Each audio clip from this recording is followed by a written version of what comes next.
One night was very memorable to me. It may have been 2:30 in the morning, quiet, and the guard, who was a pretty decent guy, I thought a kid named Smiley, about 18 years old.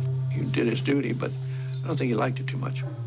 The camp commander had told him to come in there and break me, and was telling the guy, go on, more, more, more. And I said, Lord, I've thought of every prayer that I know by heart. I've thought of everything that just sort of expresses my will, and beg you to help me. And I've run out of things. I'm totally without resources for even prayer. It was the first time I'd ever said, okay, God, you got it. I'm just gone. And at the instant I breathed that total surrender, I was relieved of all pain, and I had felt as if a blanket had been placed over me of warmth and comfort. I had absolutely not only no fear, but the greatest feeling of comfort, total confidence that nothing could happen to me bad the rest of my life in this condition I was in.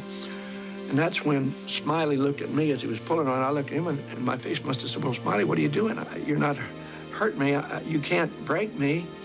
And at that point, his face just broke, and tears started coming out of his face. He let go of the line, went out and started screaming at the officer.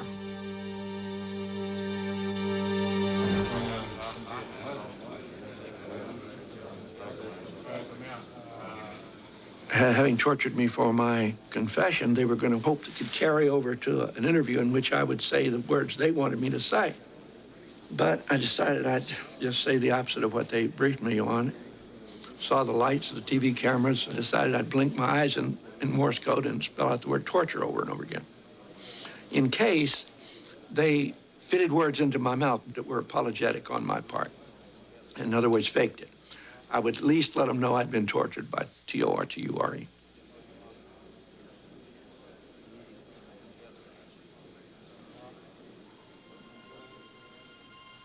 For a year, I just laid on the floor trying to make my parts move. It took me a while to get up. Finally, I got a hold of a windowsill, and I stretched, and I relocated my own elbow, got this shoulder straight, and then began a long, slow healing process.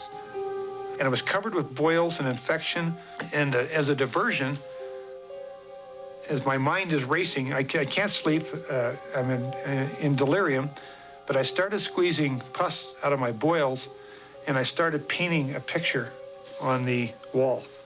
And I painted a big, beautiful stag with these big set of horns, and this was the first painting I did in prison, was with my own blood. And over the years, I made a dedication. I said, I know I can draw this. I know I can capture it. So I'd memorize everything with the intention of drawing it one day when I got out.